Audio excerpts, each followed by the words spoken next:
So, after the Battle of Lordaeron, Varok Saurfang refused to break free of his Alliance imprisonment and fight for the Horde once more, citing his choice of honor over loyalty. Now, with the coming of 8.1, Saurfang has been allowed to leave the Stockades by King Anduin himself, knowing full well that if anyone would bring honor back to the Horde, it must be him.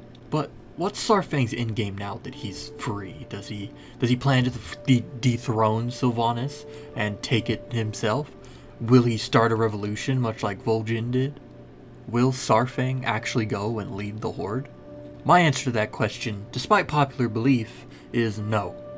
I don't believe Saurfang will pick up the mantle of Warchief in the future, not after thinking long and hard about his whereabouts in 8.1 and looking at his type of character. When you look at Saurfang's character, he is at heart a soldier, a warrior that lives by fighting and dies by fighting. All he wishes for is an honorable death on the glorious fields of battle against an enemy, and he has fought in many battles and many wars searching for said honor, possibly more driven now by the absence of his son. So, I don't believe he wants to lead, at least not as a Warchief, because in the past he has led the armies of the Horde as their High Overlord, but even then he was not bound to a throne room like a Warchief would be. He led the Horde's armies and fought with them shoulder to shoulder. We've seen this through numerous expansions, Saurfang jumping into the fray to fight for honor and glory, not caring if he fell in battle. That's really not the mindset of a Warchief that wishes for a long reign. So what about in 8.1, what stands out as qualities that make me believe he won't lead? Well, if you watch the Lost Honor cinematic, Saurfang states that he wants his Horde back, and I interpret this as he yearns for the days where he could be High Overlord and fight for the Horde of old.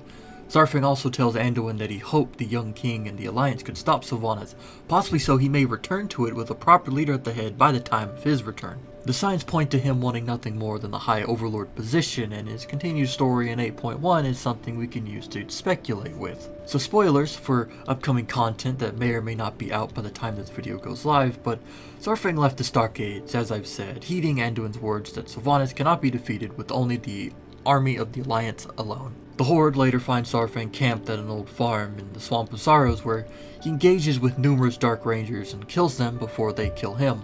After, he says he needs to go on a journey, one he states that he must do alone. Given the evidence of his previous encounter in Lost Honor and his past experiences, I believe very strongly that he's looking for someone to lead the Horde, someone he trusts, someone he knows that has the capability of leading, someone that has led.